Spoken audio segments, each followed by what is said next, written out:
திமுக கொஞ்சம் கஷ்டமாக இருக்கும். ஏன்னா காலங்காலமாக காங்கிரஸுக்கு ஓட்டு போடுறவங்க திமுகவுக்கும் ஓட்டு போட்டுருக்காங்க. இது வரைக்கும் திமுக தனித்து நின்று ஜெயிச்சதா சரித்திரமே கிடையாது. இந்த கஞ்சா புழக்கத்தினால தான் இந்த பாலியல் குற்றங்களும் அதிகரிச்சுன்னு வருதுன்றதை நம்ம அண்ணாமலை கூட நிறைய வாட்டி சொல்லிட்டு வராரு. போலீசிங் ஜாபை போலீஸ் கரெக்டாக செய்ய முடியல, தனக்கே தன்னால் பாதுகாப்பு கொடுத்துக்க முடியாதுன்ற கூடிய மனிதன் ஒரு முதல்வராக என்ன பண்ணுவார் நம்ம எப்படின்னு தெரியல. முதல்ல ஒரு கவுன்சிலராக வராருன்னு பாருங்கள். அதாவது தன் குடும்பத்தையே தன்னால் கட்டுக்கோப்பாக வச்சு காப்பாற்ற முடியாத ஒரு மனுஷன் நம்ம தமிழ்நாட்டை காப்பாற்ற இந்த மக்கள் நம்புகிறாங்க பார்த்தீங்களா, அதுதான் மிகப்பெரிய டிராபேக். சரி, இப்போ திமுக காங்கிரஸ் கூட்டணி ஒரு சரியான ஒரு சலசலப்போடு போயிட்டு இருக்கு. அதாவது போன வாரம் என்னடானா கிறிஸ் ஜோடகர் சொல்றாரு, திமுக எங்களுக்கு நாங்கள் கேட்குற சீட் தரலன்னா நாங்கள் தாவேக்காக்குள்ள போயிடுவோம், எங்களுக்கு 70 சீட் அவங்க தர ரெடியா இருக்காங்கன்ற மாதிரி சொல்லிட்டாரு போன வாரம். ஆனால் நேற்று நடந்ததுல செல்வ பெருந்தகை என்ன சொல்றாருன்னா, திமுக எங்களுக்கு இழிப்பறிலாம் பண்ணலை, நாங்கள் கேட்குற சீட்டு தர மாதிரி சொல்றாங்கன்ற மாதிரி ஒரு பேட்டி கொடுக்குறாரு. ஸோ இது என்னதான் சார் பிரச்சனை? அதாவது காங்கிரஸை பொறுத்து பார்த்தீங்கன்னா ஆல் இண்டியாவில் ஆளுங்கட்சியாக இருந்தாங்க, தமிழகத்துலேயும் ஒரு காலத்தில் ஆளுங்கட்சியாக இருந்தாங்க. இப்போ அவங்களுக்கு ஆளும் கிடையாது, ஆளுமையும் கிடையாது. மத்தியில் பார்த்தீங்கன்னா ராகுல் காந்தி அது ஒரு குடும்ப அரசியல், அதனால் நீங்கள் அவங்க ஒன்றும் இல்லாமல் போயிட்டாங்க. பீகார் எலெக்ஷன்லேயும் பெருசாக எதுவும் வெற்றி அடையலை, ராஜஸ்தான்லேயும் ஒன்றும் பண்ணலை, கேரளாலேயும் இப்போ அவங்க இல்லாமல் போயிட்டாங்க. இப்போ காங்கிரஸுக்கு இருக்கக்கூடிய ஒரே மாநிலம்னு பார்த்தீங்கன்னா இந்தியாவிலே தமிழகம் மட்டும்தான். அங்கேயும் திமுக தயவில் தான் இருக்கிறாங்க. 70 சீட்டு தரதா விஜய் சொல்கிறான்னு பார்த்தீங்கன்னா 234 தொகுதியில் அவர் 100 சீட்டு கொடுத்தாலும் பிரச்சனை இல்லை. ஏன் அப்படின்னு பார்த்தீங்கன்னா அவரும் ஜெயிப்பாரான்னு தெரியாது, காங்கிரஸும் ஜெயிக்குமான்னு தெரியாது. ஸோ அவர் தைரியமாக பந்தயம் கட்டலாம். டிஎம்கே பொறுத்த வரைக்கும் அது ஆளுகின்ற கட்சி, கொஞ்சம் தேர்ந்த அரசியல்வாதிகள் இருக்கிறாங்க ஸ்டாலின் மாதிரி. அதனால் பார்த்திங்கன்னா 8 to 10% ஓட் ஷேர் வச்சுருக்க காங்கிரஸுக்கு ஒரு 10% சீட்டு 25 சீட்டு கொடுத்தா போதும் அவங்க நினைக்கிறாங்க. அதில் தவறில்லை. இவங்க கேட்டு பார்க்கலாமே நினைக்கிறாங்க. விஜய் இருக்கிறனால ஒரு ஆப்ஷன் வந்தனால கேட்டு பார்க்குறாங்க.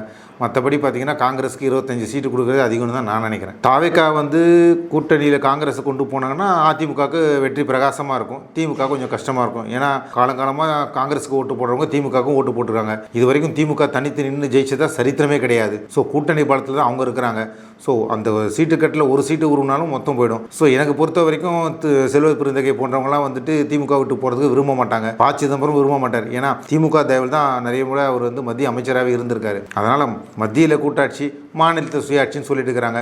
இப்போ காங்கிரஸ் மத்தியில் தான் ஒன்றும் இல்லை, அட்லீஸ்ட் மாநிலத்தில் கூட்டாட்சி இருக்கலாம், ஒரு கணிசமான அளவு எம்எல்ஏ கிடைக்கணுன்றதுக்காக அவங்க முயற்சி பண்ணுறாங்க. பட் இது ராகுல் காந்தி தலையிடும் போது இல்லை 25 போதும்னு சொல்லிட்டு செட்டில் ஆவாங்கன்னு தான் நான் நினைக்கிறேன். ஆனால் ராகுல் காந்தி முதல்வரோட பிறந்த நாளுக்கு மை டியர்லாம் எதுவுமே போடாமல் நார்மலாக போட்டார். அவர் இன்ஸ்டாலெல்லாம் அன்ஃபாலோ பண்ணிட்டாருன்ற மாதிரியான செய்திலாம் வந்துச்சு. அது எப்படி சார்? அதாவது காங்கிரஸ் பொறுத்த வரைக்கும் தமிழகத்தில் விளையாண்டு பார்க்குறாங்க, அவ்வளோதான். ஏன்னா மற்ற எந்த மாநிலத்திலையும் அவங்களுக்கு சீட்டு தரல. திமுகவுக்கு எந்த அளவுக்கு காங்கிரஸ் வேணுமோ அதே அளவுக்கு காங்கிரஸுக்கும் திமுக வேணும். திமுக தமிழகத்தில் மட்டும்தான் இருக்குது, காங்கிரஸ் கூட கூட்டணியில் அதுவும் இருக்காது. ஆளுங்கட்சியாக இல்லைன்னா திமுக அடுத்த எலெக்ஷனுக்கு இருக்குமானே தெரியாது. காங்கிரஸை பொறுத்த வரைக்கும் மத்தியிலையும் சரி வேறு எந்த மாநிலத்திலையும் இல்லை, தமிழகத்தில் மட்டும்தான் இருக்காங்க. ஸோ இது ரெண்டுமே பார்த்தீங்கன்னா திமுக இல்லாமல் காங்கிரஸில், காங்கிரஸ் இல்லாமல் திமுக இல்லை. காங்கிரஸே ஒரு திமுகவுடைய ஒரு அணி மாதிரி தான் ஆயிடுச்சு. ஸோ அது அணி பூசலாக தான் பார்க்குறத தவிர கட்சி பூசலாக நான் பார்க்கல. சரி, இப்போ திமுக கூட்டணியில் இருக்கவங்களாம் எங்கேயோ நடக்கிற ஈரான் இஸ்ரேலோட சண்டைக்கு இங்கே போராட்டம் பண்ணிட்டு இருக்காங்க. ஆனால் நேற்று நாங்குநேரியில் அந்த 2 பேர் உயிரிழந்தது, கஞ்சா போதையில் அவங்க போட்டு அடித்தது, அது உயிரிழந்தாங்க. அதுக்கு இன்னும் முதல்வர் அவர்கள் எந்த குரலும் கொடுக்கல, கூட்டணி இருக்கவங்களும் யாரும் எதுவுமே பேசலையே. இது என்ன சார்? ஏன்னா இது திராவிட மாடல் அரசியல். திராவிட மாடல் அரசியலை பொறுத்தவரைக்கும் பார்த்தீங்கன்னா திராவிடம் எங்கேருந்து வந்தால் சீமான் சொன்னார் ஆந்திராவிடம் இருந்து. ஸோ ஆந்திராவிலும் தான் திராவிடம்ன்றாங்க. ஆந்திராவிலேருந்து ஆட்சி பண்ணுறவங்களுக்கு நம்ம தமிழ்நாட்டை பற்றி எந்த அக்கறையும் கிடையாது. ஆந்திராவிலேருந்து ஒருத்தர் வந்தானா அவனுக்கு ரெக்கமெண்டேஷன் கொடுக்கறது, அவனுக்கு அரசியலில் சட்டம் கொடுக்கறது எல்லாமே பண்ணுறாங்க. பட் தமிழகத்துக்கு எந்த ஒரு நல்ல திட்டமும் பண்ணலை. இவங்க மக்களை மடைமாற்றத்துக்காகவும் இங்கே இருக்கக்கூடிய பிரச்சனைகள், அரசு ஊழியர்கள் பிரச்சனை இருக்குது, இன்றைக்கி சர்வேயர், ரெவன்யூ டிபார்ட்மெண்ட்டில் ஸ்ட்ரைக் பண்ணுறாங்க, காலேஜ் ப்ரொஃபஸர் ஸ்ட்ரைக் பண்ணுறாங்க, ஸ்டூடெண்ட்ஸுக்கு கொடுக்க வேண்டிய லேப்டாப் கொடுக்கல, இப்போ கடைசி நேரத்தில் கொடுக்குறாங்க. மகளிருக்கு சுயஉதவி கொடுக்குறேன்னு சொன்னாங்க, அதுவும் கொடுக்கல, இப்போ கொடுக்குறாங்க. எல்லாமே பார்த்திங்கன்னா 4.5 ஆண்டுகள் அவங்க என்னெல்லாம் செய்ய முடியலையோ அதையெல்லாம் இப்போ செய்வோன்ற மாதிரி ஒரு பிம்பத்தை காட்டி இப்படியாவது மக்கள் ஓட்டை வாங்கணும்னு பார்க்குறாங்க. ஆனால் அரசு ஊழியர்களோ, ஆசிரியர்களோ, இல்லை போலீஸில் இப்போ ரெக்ரூட்மெண்ட் நடந்தது, அதில் நடந்த ஊழலோ, ரெவன்யூ டிபார்ட்மெண்ட் நடந்த ஊழலோ, கே.என். நேரு இருக்கார், அவருடைய துறையில் நடந்த ஊழலோ, பொன்முடி பண்ண ஊழல்களோ, இந்த ஊழல்களே அதிகமாக இருக்கிறனால இந்த ஊழலேருந்து தப்பிக்கிறதுக்கு திரும்ப ஆட்சிக்கு வந்தே தீரணும் அப்படின்ற ஒரே நிர்பந்தத்தினால மக்களை எப்படி திசை மாட்டலான்னு சொல்லிட்டு ரஷ்யா உக்ரைன் வாரை பற்றியோ, இல்லைனா வந்து பார்த்திங்கன்னா இஸ்ரேல் ஹமாஸோட பிரச்சனையை பற்றியோ, இல்லை அமெரிக்கா ஈரான் பிரச்சனையை பற்றியோ பேசியிருக்கிறாங்க. அதுக்கும் நமக்கும் என்ன சம்மந்தம்னு தெரியல. ஏன்னா அது மத்திய அரசுடைய பொறுப்பு. அவங்க தான் வந்து வெளியுறவுத்துறையை வச்சுருக்காங்க. மத்திய அரசு தான் அங்கே இருக்கக்கூடிய இந்தியர்களை மீட் பண்ணுறதுக்கு என்ன வேலை பண்ணுமோ அதெல்லாம் பண்ணிட்டு இருக்கிறாங்க. தமிழகத்துக்கும் அவங்களுக்கும் சம்மந்தம் இல்லை. ஏன் இவங்க இந்த மாதிரி பண்ணுறாங்கன்னு நம்ம சிம்பிளாக பார்த்தோம்னா, திமுகவை பொறுத்த வரைக்கும் அவங்களுக்கும் அமாவாசைக்கும் அப்துல் காதருக்கும் என்ன சம்மந்தமோ அதுதான் திமுகவும் ஆட்சிக்கும் சம்மந்தம். அவங்களுக்கு ஆட்சியும் பண்ண தெரியாது. அவங்களுக்கு தெரிஞ்சதெல்லாம் கமிஷன், கலெக்ஷன், கரப்ஷன். இந்த கமிஷன், கலெக்ஷன், கரப்ஷன் இது 3 மட்டும் தான் அவங்க தாரக மந்திரம். இதுதான் திராவிட மாடல். சார், ஆனால் இந்த திராவிட மாடல்னு நீங்கள் சொல்கிறீங்க. இப்படி தொடர்ந்து இந்த திமுக ஆட்சி வந்ததுலேருந்தே ஒரே பாலியல் சீனல் தான். அதில் பார்த்தா அந்த முக்கியமாக அந்த திமுக நிர்வாகிகளாக தான் வந்து மாட்டிகிட்டு இருக்காங்களே. இதுவும் திராவிட மாடலோட ஒரு அம்சம் தான். பார்த்தீங்கன்னா சுகாதாரத்துறை அமைச்சர் சொல்கிறாரு, இங்கே வந்து கஞ்சா புழக்கமே இல்லை, கஞ்சா யாரும் வியாபாரம் பண்ணுறது இல்லைன்றாரு. காரணம் என்னென்னா, கவர்மெண்ட் ஹாஸ்பிட்டலே செடியை வளர்க்குறாங்க, அதாவது கஞ்சா பயிர் பண்ணுறாங்க. விவசாயத்தில் வரனால உணவு நம்ம சுகாதாரத்துறை அமைச்சர் வந்து அது இங்கே பொருள் புழக்கத்தில் இல்லைன்னு சொல்கிறாரு. இப்போது நாங்குநேரி விஷயத்தையே பார்த்தீங்கன்னா அது ஒரு மட்டும் விஷயம் கிடையாது. நம்ம அண்ணா யூனிவர்சிட்டி விஷயம், சின்ன குழந்தைகள் 5 வயசு குழந்தைகள் ஆரம்பித்து 60 வயது முதியவர்கள் வரைக்கும் இன்றைக்கி வந்து பெண்கள் வந்து வெளியில் நடமாட முடியாத ஒரு சூழ்நிலை ஏற்பட்டிருக்கு. இந்த சூழ்நிலை ஏற்பட்டு ஒரு 4.5 வருஷமாக தான் ஆகுது. இதுக்கு என்னென்னு பார்த்தீங்கன்னா கஞ்சா புழக்கம் இல்லைன்றாங்க. சமீபத்தில் ஒரு 2 ஆண்டுகளுக்கு முன்னாடி சாதிக்னு ஒருத்தரை கைது செய்தாங்க. பார்த்தீங்கன்னா அவருடைய இந்த திமுகவுடைய வெளியுறவுத்துறையுடைய பிரிவுடைய துணை பொதுச் செயலரோ இருக்கார். ஸோ அவங்க கட்சி நிர்வாகிகள் தான் கஞ்சா புழக்கத்தில் விடுறதுனால அவங்க அது கண்ணில் போட்டுக்கிறதே கிடையாது. காவல்துறை அமைச்சராக இருக்கக்கூடிய நம்ம முதல்வர் பார்த்தீங்கன்னா டிஜிபி போஸ்ட் வேக்கண்ட் ஆகி கிட்டத்தட்ட வருஷக்கணக்காகுது. ஆனால் புது டிஜிபி போடவே இல்லை, பொறுப்பு டிஜிபி தான் போட்டுருக்காங்க. சட்டம் ஒழுங்குன்றது சந்தி சிரிக்குது. சட்டம் ஒழுங்கை பற்றி அவருக்கு எதுவும் தெரியல. இந்த கஞ்சா புழக்கத்தினால தான் இந்த பாலியல் குற்றங்களும் அதிகரிச்சுன்னு வருதுன்றதை நம்ம அண்ணாமலை கூட வந்து நிறைய வாட்டி சொல்லிட்டு வராரு. போலீசிங் ஜாபை போலீஸ் கரெக்டாக செய்ய முடியல. ஏன்னா இன்னைக்கு போலீஸ் டிபார்ட்மெண்ட்லேயே பார்த்தீங்கன்னா சின்சியராக வேலை செய்யக்கூடிய நிறைய பேர் வந்து பழிவாங்கப்படுறாங்க. உதாரணத்துக்கு நம்ம சுந்தரேசன் சொல்லிட்டு ஒரு எஸ்பி இருந்தார், அவர் கேள்விப்பட்டிருப்பீங்க. அவர் வந்து ஹியூமன் ரைட்ஸ் கமிஷனில் இருந்தார். அவர் தூக்கி சுங்கத்துறையில் போட்டாங்க, அதாவது ப்ரொஹிபிஷனில். அப்புறம் ப்ரொஹிபிஷனில் போட்ட உடனே 45 டாஸ்மாக் கடைகளை, இல்லீகலாக இருந்த டாஸ்மாக் கடைகளை ஒரே மாதத்தில் மூடிட்டார். அவர் மூடின 45 கடைகளுக்கு உரிமையாளர்களும் நம்ம ஊப்பிங்க தான். ஊப்பின்னா நம்ம திமுக உடன்பிறப்புகள் தான். அந்த ஒரு காரணத்தினாலேயே அவருக்கு ஜீப்பு கொடுக்காம அவரை வெளியே அனுப்பி அவரை அவதூறு பேசி அவரை சஸ்பெண்ட் பண்ணி வச்சாங்க. அப்புறம் அவர் அரசு என்ன பண்ணியும் அவரை ஒன்றும் பண்ண முடியலன்றதுக்கப்புறமா நம்ம சட்டத்தோட உதவியை நாடி ஹைகோர்ட்டுடைய ஆர்டர் பேரில் திரும்ப அவர் வந்து வேலையில் சேர்ந்திருக்கார். ஸோ நேர்மையான அதிகாரிகளுக்கோ ஊழியர்களுக்கோ இங்கே வந்து இடம் இல்லை அப்படின்றத திமுக அரசு திட்டவட்டமாக சொல்லிடுச்சு. இங்கே நான் முதல்ல சொன்ன மாதிரி கமிஷன், கலெக்ஷன், கரப்ஷன் இதுதான் திராவிட மாடல். இதுதான் அவங்களோட கொள்கை, கட்சி கோட்பாடு எல்லாமே.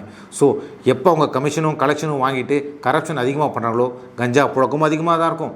அதனால் வரக்கூடிய பாலியல் சீண்டல்களும் அதிகமாக தான் இருக்குது. பாலியல் கேசஸ் மட்டும் பார்த்திங்கன்னா இந்தியாவிலேயே வந்து முதலிடத்துல இன்றைக்கி தமிழகம் வந்திருக்குன்னு சொல்லிட்டு முதல்வர் சொல்லியிருக்காரு. எதில் வந்ததோ இல்லையே, கஞ்சா புழக்கத்துலேயும் பாலியல் சீண்டல்களையும் இந்த ஊழல் வழக்குகளையும் இந்தியாவிலேயே வந்து தமிழகம் வந்து முதல் மாநிலமாக கொண்டு வந்துட்டார். அப்படியே வந்து இப்போ விஜய் பக்கம் வந்தோன்னா, விஜய் வந்து சொல்கிறாரு, சார் நான் வந்து விவசாய குடும்பத்தில் பிறக்கலை, என்னோட அடுத்த ஜென்மோன்னு இருந்துச்சுன்னா அதில் நான் கண்டிப்பாக விவசாயியாக பிறக்கணும் ஆசைப்படுறேன்ற மாதிரி பேசுகிறாரே சார். அவர் முதல்ல வந்துட்டு நடிகராகவே பிறக்கலை, ஒரு நடிகர் குடும்பத்தில் பிறந்தார். அவங்க அம்மா ப்ரொடியூசர், அவங்க அப்பா டைரக்டர். அதனால் ஒரு நல்ல சிறந்த நடிகராக வந்துட்டு தான் அவர் நம்புகிறாரு. பட் நடிப்புன்றது ஒரு என்ன தொழில்னு உங்களுக்கு தெரியும். அவங்க நடிக்கிறாங்க, அதை நம்ம ரசிக்கிறோம். இத்தனை நாளாக வந்து நடித்து அதில் கோடியாக சம்பாதிச்சு அவர் மக்களுக்காக என்ன பண்ணார் ஒரு நடிகர் அப்படின்னு பார்த்தீங்கன்னா, அவருடைய எந்த ஒரு படத்துலையுமே வந்து அவர் சிகரெட் பிடிக்காமலோ தண்ணி அடிக்காமலோ இருந்ததில்லை. அவர் நல்ல ஒரு கருத்துக்களை சொன்னாரானா இல்லை. எம்ஜிஆர் மாதிரி நானும் ஜெயிப்பேன், எம்ஜிஆர் மாதிரி நானும் ஜெயிப்பேனர். எம்ஜிஆர் அவர்கள் திரைப்படத்தில் எந்த திரைப்படத்திலையும் வந்து ஆபாசான வார்த்தைகள் யூஸ் பண்ணதில்லை, புகைப்பிடித்தது கிடையாது, மது அருந்தியது கிடையாது. சமுதாயத்துக்கு தேவையான நல்ல கருத்துக்களையும் கொள்கைகளையும் பேசினார். அதனால தான் மக்கள் அவர் மேலே நம்பிக்கையை வச்சு ஒரு மரியாதை வச்சு அவர் முதல்வர் ஆக்குனாங்க. அதுக்கேற்ற மாதிரி அவரும் வந்து ஒரு நல்ல ஆட்சியை கொடுத்தாரு, பொற்கால ஆட்சின்னு சொல்லலாம். இப்போது அதை சொல்லக்கூடிய நம்ம விஜய் அவர்களுக்கு என்ன தகுதி இருக்குன்னு பாருங்கள். அவர் சினிமாவில் வந்து நல்லபடியான கருத்துக்களை சொல்லியிருக்காரா? கிடையாது. ஜென்ஸியை வந்து வழி நடத்தலை. உதாரணத்துக்கு ஒரு கூட்டம் நடந்தது கோவையில், கரூரில் நடந்த கூட்டத்தில் ஒரு சின்ன அசம்பாவிதம் நடந்துடுச்சு. ஆனால் அங்கே மக்களுக்கு அவர் ஆதரவாக நின்னாரா? மக்களுக்கு சப்போர்ட்டை நின்னாரா? இல்லை. அவரை காப்பாற்றிக்க அவர் ஓடி போய் 1 மாதம் ஒளிஞ்சிருந்தாரே தவிர வெளியிலே வரல. அப்படிப்பட்ட ஒரு மனிதன், தனக்கே தன்னால் பாதுகாப்பு கொடுத்துக்க முடியாதுன்ற கூடிய மனிதன் ஒரு முதல்வராக வந்து என்ன பண்ணுவார் நம்ம எப்படின்னு தெரியல. முதல்ல ஒரு கவுன்சிலராக வரான்னு பாருங்கள். இப்போ நடிகராக தான் விஜய் வந்து குடும்பத்தில் போகிறதா அப்படின்றீங்க. இன்னைக்கு அரசியல் மேடையிலே அவர் வந்து ஒரு நடிகராக நடிச்சு காட்டிட்டு இருக்காரு சார். ஏதோ எடப்பாடியும் ஸ்டாலினும் மக்களை வந்து நம்மளால் மட்டும்தான் ஏமாற்ற முடியுன்ற மாதிரி ஃபோனில் பேசிக்கிறாங்கன்ற மாதிரி அவர் பேசுகிறாரு சார். நாளைக்கு முதல்வராக வந்தாரோ முதல்வர் எப்படி இருக்கணும்னு நடிச்சு தான் காட்டுவாரே தவிர அதுக்கும் யாருன்னா டைலாக் எழுதி கொடுக்கணும். ஆக்ஷன் சொன்னார்னா நடிப்பார், கட் சொன்னார்னா கட் பண்ணுவார்.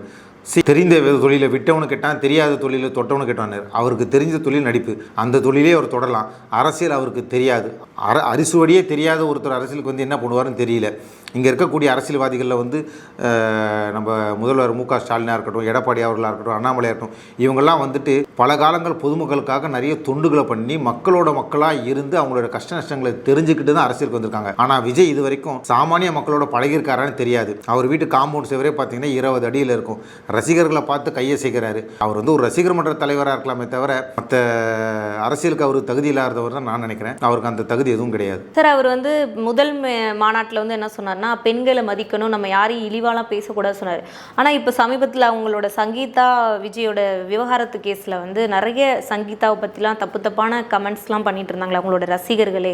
அதாவது அவர் அதான் சொன்னேன், நடிக்கிறதுக்கு மட்டும்தான் அவர் லாயக்கு. அதாவது தன் குடும்பத்தையே தன்னால் கட்டுக்கோப்பாக வச்சு காப்பாற்ற முடியாத ஒரு மனுஷன் நம்ம தமிழ்நாட்டை காப்பாற்றணும் இந்த மக்கள் நம்புகிறாங்க பார்த்தீங்களா, அதுதான் மிகப்பெரிய டிராபேக். ரெண்டாவது பார்த்தீங்கன்னா அவருக்கு இருக்கக்கூடிய ரசிகர் பட்டாளம் வந்து இந்த திரையில் அவர் பண்ணுறதை பார்த்து அந்த மோகத்தில் இருக்காங்க.